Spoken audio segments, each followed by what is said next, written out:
ஒரு நிமிஷம் நான் வந்து ரீல்ஸ் பாக்குறேன். ஆனா ஒரு நிமிஷம் தான் பாக்குற மாதிரி இருக்கு. ஒரு நாள் உட்கார்ந்து இருக்கேன் அதோட. ஆனா கிளாஸ்ல ஒரு நிமிஷம் தான் உட்கார்றான். ஒரு நாள் முழுக்க உட்கார்ந்த மாதிரி இருக்குதுங்கிறான். சூப்பர். என்ன ஒரு கொஸ்டின் கேட்டான் தெரியுமா? இந்த போன் இருக்குல்ல, அதை இந்த வயசுல குறைச்சிருங்க.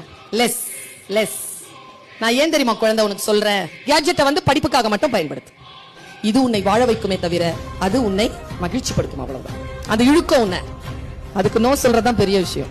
வீக்லி ஒன்ஸ் 1 hour மட்டும் பயன்படுத்து, அப்புறமா தூக்கி போட்டுடு. உனக்கு ஒரு விஷயம் தெரியுமா? இது வந்து 526 GB நினைக்கிறேன், 14+. இதுல எல்லாமே இருக்கு. நான் பாக்குறது இல்லையே. நான் நினைச்சா என்ன வேணாலும் செய்யலாம். என்ன வேணாலும் செய்யலாம்னாலும் நான் எதுவுமே செய்யாம இருக்கிறல்ல, அதனாலதான் என்ன வேணாலும் செய்யலாங்கிற பொருள் என்கிட்ட இருக்கு. உனக்குடைய பலவீனத்தை நீ தான் அடக்கணும். நீ அடக்கி நீ பெரிய ஆளா வரணும். நான் ஒன்னு சொல்றேன், இந்த உலகத்திலேயே ஒரே ஒருத்தர் தான் நம்மளை காப்பாற்ற முடியும். அது நாம மட்டும் தான். நான் சொல்றதெல்லாம் கூட கரைஞ்சு போயிடும். உன்னை நீ தான் காப்பாத்திக்கணும். இந்த பாட்டில் இப்படி கீழே கொட்டிட்டே வச்சுக்கோங்க, ஃபுல் பாட்டில். அது பாட்டுக்கு ஓடிடும். அப்படி நிறுத்தணும் பாட்டில. மனசு அப்படி நிறுத்தணும்.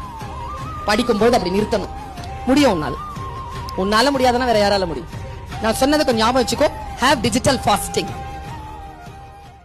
8 வயசா இருக்கும் போதே அப்பா இறந்ததால இவங்களோட அம்மா கூலி வேலை பார்த்து 3 பிள்ளைகளை படிக்க வச்சிருக்காங்க. ஆனா அப்ப யாருமே நினைச்சு கூட பார்த்திருக்க மாட்டாங்க இந்த குடும்பத்தில இருந்து ஒரு பொண்ணு 23 வயசுலயே IAS ஆக போகுதுன்னு. ஹரியானாவை சேர்ந்த திவ்யா தன்வார் சின்ன வயசுலயே எல்லா கஷ்டங்களையும் அனுபவிச்சு தன்னோட சொந்த செலவுக்காக டியூஷன் எடுத்துக்கிட்டே படிச்சு எந்த ஒரு கோச்சிங் சென்டருக்கும் போகாம தன்னோட 21வது வயசுல ஃபர்ஸ்ட் அட்டெம்ப்ட்லயே UPSC எக்ஸாம்ல 438வது ரேங்க் எடுத்து IPS ஆயிருக்காங்க. IPS இருந்தப்போவே மறுபடியும் அடுத்த வருஷம் நடந்த UPSC எக்ஸாம்ல 105வது ரேங்க் எடுத்து IAS ஆயிருக்காங்க. நம்ம மனசுல எவ்வளவுதான் வலி இருந்தாலும் அதை ஓரமா வச்சுட்டு கஷ்டப்பட்டு உழைச்சா எந்த ஒரு தடைகளையும் ஈஸியா கடந்து வர முடியும் என்பதற்கு ஒரு சிறந்த எக்ஸாம்பிள் இவங்க தான். 15 to 17 வயசுக்குள்ள எதை செய்வாயோ வாழ்க்கை முழுவதும் அதைத்தான் செய்வாய்.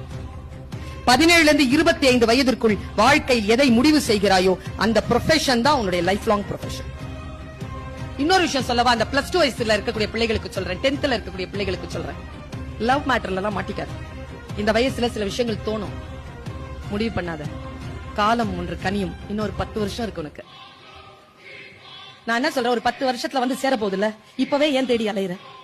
என்னோட தகப்பனார் சொல்லுவார், காட்டு வழியில் செல்கிறாய், காட்டில் எந்த காய் கனி பூ வந்தாலும் அதை அனுபவித்துக் கொண்டு போய்கிட்டே இருக்கணுமே தவிர அதே வழியில் திரும்பி வரமாட்டோம். இந்த வயது அப்படித்தான். You cannot step the river twice. வாழ்க்கை ஒரு முறை வருகின்ற வாய்ப்பு. முதல் வாய்ப்புல அடிச்சு தூக்கி போட்டுட்டு போயிட்டே இருக்கும்.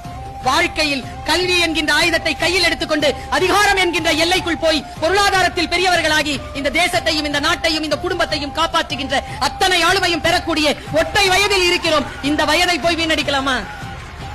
அதெல்லாம் செய்யறதுக்கு